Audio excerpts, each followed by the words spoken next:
Alrighty, so when I put up my video about animal welfareism, I got a message from Gigi.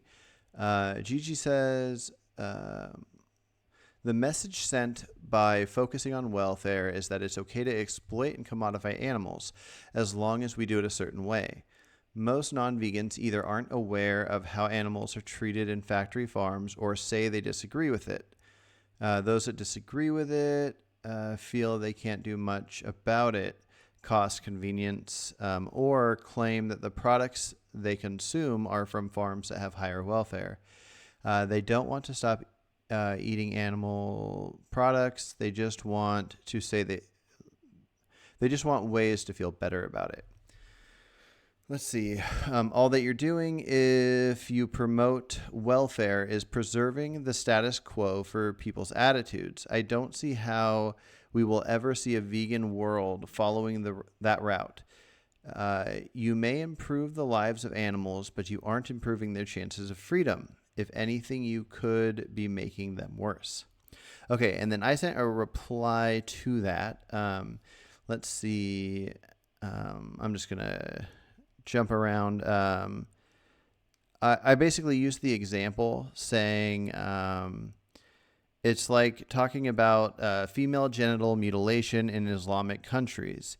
You're just commenting on something that should change and trying to spread the word.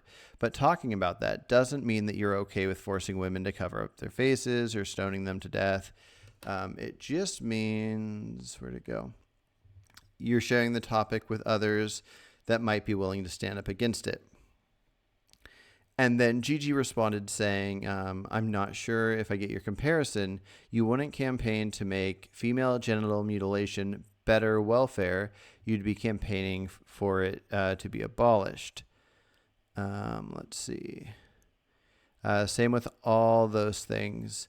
It wouldn't be abolition. Let's see. It would be abolition, not better welfare. Okay. So this could be a mix-up of how different people use words.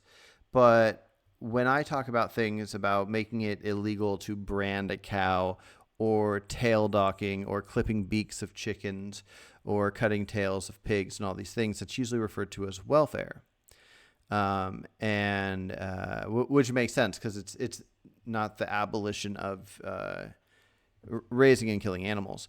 But in the sense that focusing on female genital mutilation is talking about abolition of female genital mutilation, then talking about making branding illegal would be the abolition of branding. So I guess in that sense of what I'm kind of fighting for and saying that we should put a heavy focus on when I say welfare, I guess I mean the abolition of each of these individual things. So the abolition of tail docking, the abolition of dehorning. So yeah, we could word it however we want. But